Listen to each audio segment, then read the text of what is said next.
تو موسیٰ علیہ السلام کا کانفیڈنس دیکھو بھائی. پھر دوسری بات, موسیٰ علیہ السلام چاہ رہے ہیں کہ یہ نبوت کس کو ملے, ہارون کو. اللہ نے کہا نہیں, آپ لیڈر بنو گے, مسلط کیا گیا آپ کے اوپر اس عہدے کو. پھر ہارون کے ساتھ جب پہنچے ہیں دربار میں تو اپنی بڑائیاں بیان نہیں کر رہے. میں اے فرعون میں اتنا اچھا, میں اتنا اچھا, میں اتنا اچھا, میں اتنا اچھا, تجھے پتہ نہیں ہے میں کیسا, میری صلاحیت تو میں تو تیرے دربار میں اتنے سال رہا ہوں, میری ذہانت کا تجھے پتہ نہیں ہے. اپنی نیکیاں بیان نہیں کر رہے ہیں بلکہ اللہ کی بڑائی اور اللہ کی کبریائی, تاکہ دعوت میں یعنی یہ بالکل فیئر رہے دعوت, اور ویژن جو آپ کا اور جو آپ کا مقصد ہے نا اس میں کوئی یعنی کلیئرٹی رہے, اس میں کوئی کسی قسم کی اس میں ابہام نہ ہو کہ کس کی طرف دعوت دے رہے ہیں. بھئی اللہ کی طرف دعوت دے رہا ہوں جو ہم سب کا رب ہے. اور پھر اللہ کی بڑائی بیان کی. جب فرعون نے دیکھا نا کہ یہ تو سارا مجمع میرے ہاتھ سے نکلتا جا رہا ہے اور اللہ ہی اللہ چل رہا ہے, تو پھر فرعون پہلے تو یہ دیکھو کتنا ہوشیار ہے, پہلے یہ دیکھ رہا ہے کہ آپ کی دعوت کیا ہے. اس کا خیال تھا پہلے میں دعوت میں عیب نکالوں گا, سقم نکالوں گا کہ آپ باتیں غلط کر رہے ہو. جب اندازہ ہو گیا نا باتیں غلط نہیں ہیں, تو پھر انسان شخصیت پہ آتا ہے.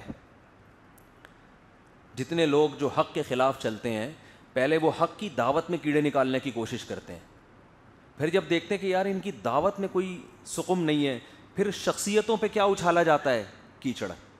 آج بھی آپ دیکھ لو یہ ہمارے جو لبرل طبقہ ہے جو دین سے دور ہے, یہ کیا کرتے ہیں, پہلے تو جو مولویوں کی تقریریں ہیں نا پردے کے متعلق, داڑھی سے متعلق, نماز سے متعلق, حج سے متعلق, قربانی سے متعلق, سود سے متعلق, اس میں کہ ایکچولی اسلام تو یوں کہتا ہے, یہ لوگ یوں کہتے ہیں ایکچولی, لیکن جب دلائل سے ثابت ہو جاتا ہے نا کہ ان کی بات علماء کی بات غلط نہیں ہے, پھر علماء کی شخصیتوں میں ابے یہ مولوی ایسے ہوتے ہیں, ابے یہ مولوی ایسے ہوتے ہیں, ابے یہ مولوی, ابے ان کے گھروں میں جا کے دیکھو تمہیں پتہ چلے گا بیویوں کو انہوں نے رسیوں سے باندھا ہوا ہوتا ہے, صبح شام کوٹتے ہیں. اور پھر کہیں ذرا سے واقعات ایسے ظلم کے آ جائیں تو دیکھو وہ جو عزیز الرحمان صاحب تھے ان کا بھی کیس آیا سامنے, بہت بڑا جرم ہوا ان سے, کبھی بھی حمایت نہیں کرنی چاہیے اس جرم کی, اس کو کتنا اچھالا گیا. اس کے بعد ہمارے ایک سیاسی لیڈر بھی ایکسپوز ہوئے ہوٹل کے کمرے میں, اس کو کتنا اچھالا گیا. دونوں میں فرق سمجھ میں آ رہا ہے. لوگ یہ کہتے ہیں کہ وہ مولوی تھے, مولوی کو تو کرنا ہی نہیں چاہیے, اور یہ مولوی تو نہیں تھا نا تو اس نے کر لیا تو کیا ہوا. بھائی یہ جرم اخلاقی لحاظ ٹھیک ہے, مولوی جرم کرے تو بڑا جرم ہے, لیکن اتنا بھی فرق نہیں ہے کہ ایک پہ ایسے مٹی ڈالی گئی ہے جیسے کچھ ہوا ہی نہیں, اور ایک کو ایسے اچھالا گیا ہے پوری دنیا میں جیسے یعنی یہ مولویوں کے گویا ٹھیکیدار تھے یہ صاحب, ٹھیک ہے نا, ساری دنیا سے ان کو نمائندہ بنا کے مولویوں نے بھیجا ہوا تھا. ایک آدمی کے پرسنل ایک جرم کو اتنا اچھالا گیا, اور وہی جرم ایک لبرل آدمی کر رہا ہے تو جیسے کچھ ہوا ہی نہیں ہے.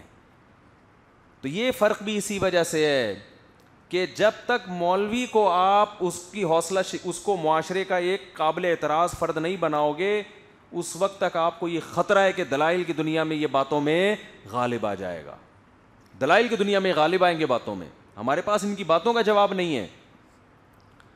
تو اب دیکھو موسیٰ علیہ السلام کی دعوت, پھر آخر میں فرعون کیا کہتا ہے کہ اے موسیٰ اگر تو سچا ہے اپنی دعوت میں, تو یہ کہہ رہا ہے کہ مجھے کس نے بھیجا ہے, خدا نے, تو فأتی بہا ان کنت من الصادقین, کوئی نشانی دکھا, کوئی ایسی نشانی دکھا جس سے ہماری عقل کیا ہو جائے ایک دم حیران, جو ہم سمجھے کہ خدا ہی یہ کام کر سکتا ہے, مخلوق یہ کام نہیں کر سکتی. فَأَلْقَى عَصَاهُ, پہلے پوری دعوت سن لی, پوری تبلیغ سننی, اس میں کچھ نہیں سمجھ میں آیا کہ میں کیا عیب تلاش کروں نا, بات تو خدا کی ہو رہی ہے. کہ کبھی کہتا ہے کہ پہلے لوگوں کا کیا ہوگا جو اتنے دنیا سے چلے گئے. موسیٰ علیہ السلام کہہ سکتے تھے وہ جہنم میں جائیں گے سارے, فرعون یہاں سے بات اچھال لیتا کہ ابے ہمارے باپ دادا کو وہی کیا کہہ رہا ہے جہنم, یہ دیکھو یعنی اس کو کہتے ہیں نا ایموشنل بلیک میلنگ, لوگوں کو جذباتی کر دیتا کہ یار ہم ابا کو اب یہیں سے پٹا ہو جاتا ہے نا. ٹھیک ہے, مناظروں میں ایسا ہی تو ہوتا ہے, مناظروں میں کوئی نہ کوئی ایسی چیز کرتے ہیں سامنے والے کو غصہ ہو, پھر اس پہ بڑے بڑے مناظرے اس طرح سے ہوئے ہیں. ایک صاحب کہنے لگے ہمارا کسی سے مناظرہ ہو رہا تھا تو ہم ہارنے لگے, وہ کون تھے میں نہیں بتاؤں گا, وہ کسی بھی مسلک کے ہو سکتے ہیں. بہت پرانا قصہ کہہ رہے ہیں, ہم نے چوہا چھوڑ دیا مجمع میں نا, چوہے لا کے ہم نے پہلے ڈبے میں رکھے ہوئے تھے کہ اگر ہم ہارنے لگے چوہے چھوڑ دیں گے, اس سے بھگدڑ مچے گی, سب بھاگ بھوگ کے ختم ہو جائے. تو یہ بھی باطل لوگوں کا کام ہوتا ہے کہ یار جب ہارنے لگو تو کوئی نہ کوئی لفڑا ڈال دو, کئی بات ہی کہیں سیٹنگ ہی نہ ہو. تو فرعون نے جذباتی کام کی بھی کوشش کی. فرعون نے کہا کہ اے موسیٰ, اگر ایک خدا پر ایمان ضروری ہے تو ہمارے باپ دادے تو ایک خدا کو نہیں مانتے تھے, ان کا ہوگا کیا؟ وہ یہ چاہ رہا تھا موسیٰ علیہ السلام بولے بھائی وہ بھی جہنم میں جائیں گے. یہاں سے فوراً کیا کرتا وہ, ارے میرے ابو کو, میرے ڈیڈی کو جہنمی بول دیا, اور دیکھو تمہارے باپ کو بھی کیا بول دیا, جہنم میں. تمہاری ماں جس نے تمہیں دودھ پلایا, حالانکہ اس کا جنت جہنم سے کیا تعلق ہے بھائی, آپ کو دودھ پلایا نا اس نے, لیکن جس خدا نے ماں کو یہ اولاد دی اس ماں نے اس خدا کو مانا کہ نہیں مانا؟ بھائی مخلوق پر احسان ہے نا, خدا کے لیے کیا کیا انہوں نے. اب موسیٰ علیہ السلام دلائل کی دنیا میں الجھ جاتے, دلیل سے سمجھاتے, لیکن لوگ اتنے جذباتی ہو جاتے, میری ماں کو جہنم میں, میری باپ کو بھی جہنم میں ڈال دیا.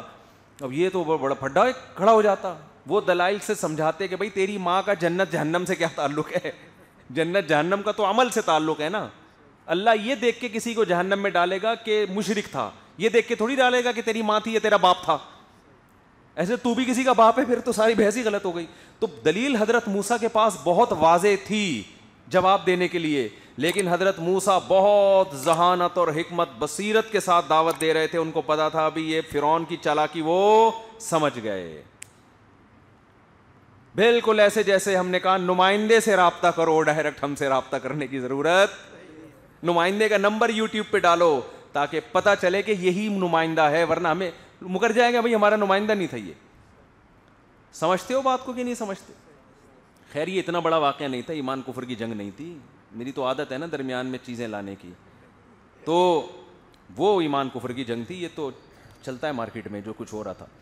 تو موسیٰ علیہ الصلاۃ والسلام سے فرعون نے کہا فما بال القرون الاولی, اچھا آپ نے تقریر تو بڑی زبردست کر دی. وہ رب جس نے جو کائنات کو بنایا, جو ہر چیز کو نیچر پہ چلایا, جو آسمان سے بارشیں برساتا ہے, منہا خلقناکم, اسی مٹی سے پیدا کیا, اسی مٹی میں کر دیتا ہے, اور طرح طرح کے نباتات پیدا کیے. ٹھیک ہے جی, بہت زبردست. فرعون سمجھ گیا بھائی یہ قوم میرے ہاتھ سے, یہ تو پورا مولانا طارق جمیل صاحب کا بیان ہو گیا نا, لوگ جذباتی ہو رہے ہیں, ان کی بیان جیسا بیان ہو گیا, یہ تو لوگ جذباتی ہو رہے ہیں, یہ تو سارے مجھے چھوڑ چھاڑ کے چلے جائیں گے. فوراً یوٹن لیا, کہنا فما بال القرون الاولی, اچھا آپ اتنے ہی سچے ہو تو ہمارے باپ دادے اور جتنی قومیں چلی گئی ہیں ان کا انجام کیا ہوگا. وہ چاہ رہا تھا یہ زبان سے کیا کہہ دیں بھائی جو شرک پر گئے جہنم میں, اور پھر مجھے موقع مل جائے گا. دیکھو موسیٰ علیہ السلام نے فرمایا علمھا عند ربی فی کتاب, وہ کہاں جائیں گے, کس کو کیا ٹھکانہ ملے گا, میرے رب کے پاس کتاب میں سب محفوظ ہے. لا یضل ربی, میرا رب نہ غلطی کرتا ہے کہ کسی کو جنت میں جانا ہو جان کر اس کو جہنم میں پھینک دے, اور بنتی جہنم ہو صحیح ہے نا, زبردستی اس کو کہاں گھسیٹ دے جنت میں. ولا ینسا, اور بھولتا بھی نہیں ہے کہ بھولے سے ایسا ہو کہ جانا جنت میں تھا, غلطی سے بھولے سے یعنی جہنم میں پھینک دیا. تو جس کو جہاں جانا ہوگا میرا رب وہیں بھیجے گا. الذی جعل لکم الارض مہدا, پھر اللہ کی تعریفیں شروع کر دی. وہ رب جس نے تمہارے لیے زمین کو بچھونا بنایا. یعنی دوبارہ سے ان کو پتا تھا کہ میں جو رب کی کبریائی بیان کر رہا ہوں نا, فرعون کو زیادہ تکلیف کس سے ہو رہی ہے, اور یہ مجھے بیان نہیں کرنے دے گا, اور یہ موقع میرے ہاتھ میں دوبارہ آنے والا نہیں ہے.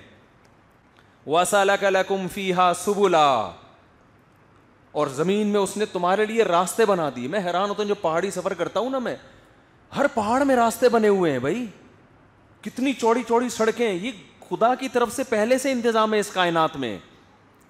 ایسا نہیں ہے کہ دنیا بالکل بند ہو جائے, پہاڑوں کو اللہ نے اس طرح سے بنایا کہ اس میں راستے بن سکتے ہیں. تو پھر فرعون نے جب دیکھا نا کہ یہ حربہ بھی ناکام ہو گیا, تو پھر فرعون کیا کہتا ہے کہ فَأْتِ بِآیَةٍ, تیرے پاس کوئی نشانی ہے نا, کوئی معجزہ دکھا دے بھائی. پہلے پیغمبر جتنے آئے ہیں کیا لے کر آئے ہیں, معجزہ. کچھ ایسا اچھمبے کی چیز دکھا جس سے ہم سمجھیں کہ بھائی یہ انسانوں کا کام نہیں ہے, خدا تیرے ساتھ ہے.